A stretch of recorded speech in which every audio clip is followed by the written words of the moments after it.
بسم اللہ الرحمن الرحیم۔ اعوذ باللہ من الشیطان الرجیم، بسم اللہ الرحمن الرحیم۔ السلام علیکم۔ آج آپ کا میزبان ڈاکٹر کاشف بشیر تفہیم القرآن سیریز کی قسط نمبر 492 کے ساتھ آپ کے سامنے حاضر خدمت ہے، جس میں ہم انشاءاللہ العزیز سورہ زخرف کی آیت نمبر 54 سے لے کر 65 تک کا ترجمہ اور تفسیر آپ کے سامنے پیش کریں گے، اور اس حصے کا موضوع ہے تاریخ سے سبق۔ بسم اللہ الرحمن الرحیم۔ فاستخف قومہ فأطاعوہ انہم کانوا قوما فاسقین۔ ترجمہ، اس نے اپنی قوم کو ہلکا سمجھا اور انہوں نے اس کی اطاعت کی، در حقیقت وہ تھے ہی فاسق لوگ۔ تفسیر میں آتا ہے، اس مختصر سے فقرے میں ایک بہت بڑی حقیقت بیان کی گئی ہے۔ جب کوئی شخص کسی ملک میں اپنی مطلق العنانی چلانے کی کوشش کرتا ہے، اس کے لیے کھلم کھلا ہر طرح کی چالیں چلتا ہے، ہر فریب اور مکر و دغا سے کام لیتا ہے، کھلے بازار میں ضمیروں کی خرید و فروخت کا کاروبار چلاتا ہے، اور جو بکتے نہیں ہیں انہیں بے دریغ کچلتا ہے، روندتا ہے، تو خواہ زبان سے وہ یہ بات نہ کہے مگر اپنے عمل سے صاف ظاہر کر دیتا ہے کہ وہ در حقیقت اس ملک کے باشندوں کو عقل اور اخلاق اور مردانگی کے لحاظ سے ہلکا سمجھتا ہے، اور اس نے ان کے متعلق یہ رائے قائم کی ہے کہ میں ان بیوقوف، بے ضمیر اور بزدل لوگوں کو جدھر چاہوں ہانک کر لے جا سکتا ہوں۔ پھر جب اس کی یہ تدبیریں کامیاب ہو جاتی ہیں اور ملک کے باشندے اس کے دست بستہ غلام بن جاتے ہیں، تو وہ اپنے عمل سے ثابت کر دیتے ہیں کہ اس خبیث نے جو کچھ انہیں سمجھا تھا واقعی وہ وہی کچھ ہیں، اور ان کے اس ذلیل حالت میں مبتلا ہونے کی اصل وجہ یہ ہوتی ہے کہ وہ بنیادی طور پر فاسق ہوتے ہیں۔ ان کو اس سے کچھ بحث نہیں ہوتی کہ حق کیا ہے اور باطل کیا ہے، انصاف کیا ہے، ظلم کیا ہے، سچائی اور دیانت اور شرافت قدر کے لائق ہے یا جھوٹ اور بےایمانی اور رذالت۔ ان مسائل کے بجائے ان کے لیے اصل اہمیت صرف اپنے ذاتی مفاد کی ہوتی ہے، جس کے لیے وہ ہر ظالم کے ساتھ دینے، ہر جبار کے آگے رہنے، ہر باطل کو قبول کرنے اور ہر صدائے حق کو دبانے کے لیے تیار ہو جاتے ہیں۔ فَلَمَّا آسَفُونَا انتَقَمْنَا مِنْهُمْ فَأَغْرَقْنَاهُمْ أَجْمَعِينَ فَجَعَلْنَاهُمْ سَلَفًا وَمَثَلًا لِلْآخِرِينَ۔ ترجمہ، آخرکار جب انہوں نے ہمیں غضبناک کر دیا تو ہم نے ان سے انتقام لیا اور ان کو اکٹھا غرق کر دیا، اور بعد والوں کے لیے پیش رو اور نمونہ عبرت بنا کر رکھ دیا۔ تفسیر میں آتا ہے، یعنی جو ان کے انجام سے سبق نہ لیں اور انہی کی روش پر چلیں، ان کے لیے وہ پیش رو ہیں، اور جو سبق لینے والے ہیں ان کے لیے نمونہ عبرت۔ پیش رو سے مراد ہیں یعنی جو سبق نہیں لیتے اور ان کی روش پہ چلتے تو وہ ان کے فالوورز ہیں، اور جو سبق لینے والے ہیں ان کے لیے وہ نمونہ عبرت ہے کہ ان سے وہ کوشش کرتے ہیں کہ ہم اس روش پر نہ چلیں۔ وَلَمَّا ضُرِبَ ابْنُ مَرْيَمَ مَثَلًا إِذَا قَوْمُكَ مِنْهُ يَصِدُّونَ۔ ترجمہ، اور جوں ہی کہ ابن مریم علیہ السلام کی مثال دی گئی، تمہاری قوم کے لوگوں نے اس پر غل مچا دیا۔ وَقَالُوا أَآلِهَتُنَا خَيْرٌ أَمْ هُوَ مَا ضَرَبُوهُ لَكَ إِلَّا جَدَلًا بَلْ هُمْ قَوْمٌ خَصِمُونَ۔ ترجمہ، اور لگے کہنے کہ ہمارے معبود اچھے ہیں یا وہ، یہ مثال وہ تمہارے سامنے محض کچ بحثی کے لیے لائے ہیں، حقیقت یہ ہے کہ یہ ہیں ہی جھگڑالو لوگ۔ تفسیر میں آتا ہے، اس سے پہلے آیت نمبر 45 میں یہ بات گزر چکی ہے کہ تم سے پہلے جو رسول ہو گزرے ہیں ان سب سے پوچھ دیکھو، کیا ہم نے خدائے رحمان کے سوا کچھ دوسرے معبود بھی مقرر کیے تھے کہ ان کی بندگی کی جائے۔ یہ تقریر جب اہل مکہ کے سامنے ہو رہی تھی تو ایک شخص نے، جس کا نام روایات میں عبداللہ ابن زبعرا آیا ہے، اعتراض جڑ دیا کہ کیوں صاحب، عیسائی مریم علیہ السلام کے بیٹے کو خدا کا بیٹا قرار دے کر اس کی عبادت کرتے ہیں یا نہیں؟ پھر ہمارے معبود کیسے برے ہو گئے؟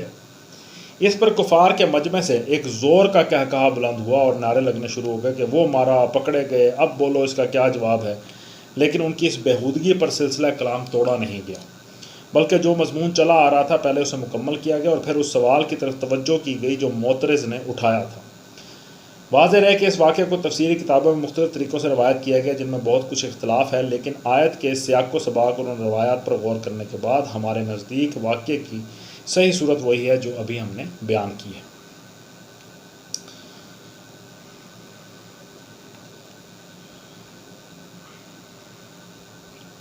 ان هو الا عبد انعمنا علیہ وجعلناہ مثلا لبنی اسرائیل۔ ترجمہ ابن مریم علیہ السلام اس کے سوا کچھ نہ تھا کہ ایک بندہ تھا جس پر ہم نے انعام کیا اور بنی اسرائیل کے لیے اپنی قدرت کا ایک نمونہ بنا دیا۔ تفسیر میں آتا ہے قدرت کا نمونہ بنانے سے مراد حضرت عیسیٰ علیہ السلام کو بے باپ کے پیدا کرنا اور پھر ان کو وہ معجزے عطا کرنا ہے جو نہ ان سے پہلے کسی کو دیے گئے تھے نہ ان کے بعد۔ وہ مٹی کا پرندہ بناتے اور اس میں پھونک مارتے تو وہ جیتا جاگتا پرندہ بن جاتا۔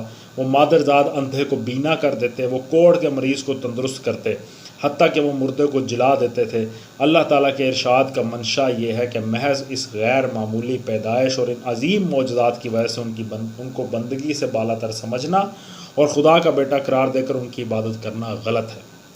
ان کی حیثیت ایک بندے سے زیادہ کچھ نہ تھی جسے ہم نے اپنے انعامات سے نواز کر اپنی قدرت کا نمونہ بنا دیا تھا۔ وَلَوْ نَشَاءُ لَجَعَلْنَا مِنْكُمْ مَلَائِكَةً فِي الْأَرْضِ يَخْلُفُونَ۔ ترجمہ ہم چاہیں تو تم سے فرشتے پیدا کر دیں جو زمین میں تمہارے جانشین ہوں۔ تفسیر میں آتا ہے دوسرا ترجمہ یہ بھی ہو سکتا ہے کہ تم میں سے بعض کو فرشتہ بنا دیں۔ وَإِنَّهُ لَعِلْمٌ لِلسَّاعَةِ فَلَا تَمْتَرُنَّ بِهَا وَاتَّبِعُونِ هَذَا صِرَاطٌ مُسْتَقِيمٌ۔ ترجمہ اور وہ دراصل قیامت کی ایک نشانی ہے، پس تم اس میں شک نہ کرو اور میری بات مان لو، یہی سیدھا راستہ ہے۔ اور وہ دراصل قیامت کی ایک نشانی ہے۔ تفسیر میں اس فقرے کا یہ ترجمہ بھی ہو سکتا ہے کہ وہ قیامت کے علم کا ایک ذریعہ ہے۔ یہاں یہ سوال پیدا ہوتا ہے کہ وہ سے کیا چیز مراد ہے۔ حضرت حسن بصری اور سعید بن جبیر کے نزدیک اس سے مراد قرآن ہے، یعنی قرآن سے آدمی یہ علم حاصل کر سکتا ہے کہ قیامت آئے گی، لیکن یہ تفسیر سیاق و سباق سے غیر متعلق لگتی ہے۔ سلسلہ کلام میں کوئی قرینہ ایسا موجود نہیں ہے جس کی بنا پر یہ کہا جا سکے اشارہ قرآن کی طرف ہے۔ دوسرے مفسرین قریب بالاتفاق یہ رائے رکھتے ہیں کہ اس سے مراد حضرت عیسیٰ ابن مریم ہیں اور یہاں یہی سیاق و سباق کے لحاظ سے درست ہے۔ اس کے بعد یہ سوال پیدا ہوتا ہے کہ جناب کو قیامت کی نشانی یا قیامت کے علم کا ذریعہ کس معنی میں فرمایا گیا ہے۔ ابن عباس، مجاہد، اکرمہ، قتادہ، سدی، ضحاک، ابو العالیہ اور ابو مالک کہتے ہیں کہ اس سے مراد حضرت عیسیٰ علیہ السلام کا نزول ثانی ہے جس کی خبر بکثرت احادیث میں وارد ہوئی ہے، اور آیت کا مطلب یہ ہے کہ وہ جب دوبارہ دنیا میں تشریف لائیں گے تو معلوم ہو جائے گا کہ قیامت اب قریب ہے۔ لیکن ان بزرگوں کی جلالت قدر کے باوجود یہ ماننا مشکل ہے کہ اس آیت میں حضرت عیسیٰ علیہ السلام کی آمد ثانی کو قیامت کی نشانی یا اس کے علم کا ذریعہ کہا گیا ہے، اس لیے کہ بعد کی عبارت یہ معنی لینے میں مانے ہیں ان کا دوبارہ آنا تو قیامت کے علم کا ذریعہ صرف ان لوگوں کے لیے بن سکتا ہے جو اس زمانے میں موجود ہوں یا اس کے بعد پیدا ہوں۔ کفار مکہ کے لیے آخر وہ کیسے ذریعہ علم قرار پا سکتا تھا کہ ان کو خطاب کر کے یہ کہنا صحیح ہوتا کہ پس تم اس میں شک نہ کرو۔